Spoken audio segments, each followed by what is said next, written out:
تعلیم و تربیت سے غفلت کے نتائج: بچے ناکارہ و نکمے رہ جاتے ہیں، ان کی پیدائشی قوتیں اور صلاحیتیں یا تو ٹھٹر جاتی ہیں یا غلط رخ اختیار کر لیتی ہیں۔ طرح طرح کی برائیوں اور بدعمالیوں میں مبتلا ہو کر بچے دین و دنیا دونوں تباہ کر لیتے ہیں۔ آنکھوں کی ٹھنڈک اور بڑھاپے کی لکڑی بننا تو الگ رہا، الٹا خار بن کر کھٹکتے اور والدین پر بوجھ بن کر رہتے ہیں۔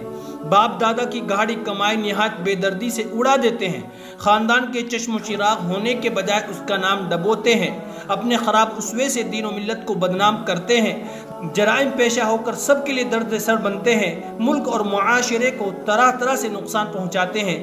ملت صالح افراد، معاشرہ بے لطف خادموں اور مملکت اچھے شہریوں سے محروم رہ جاتی ہے۔ ان کے لیے حکومتوں کو جیلوں، عدالتوں، تھانوں اور اسپتالوں وغیرہ پر کافی روپیہ خرچ کرنا پڑتا ہے۔ ملک کی معاش اور اجتماعی اخلاق کے لیے وہ گھن ثابت ہوتے ہیں۔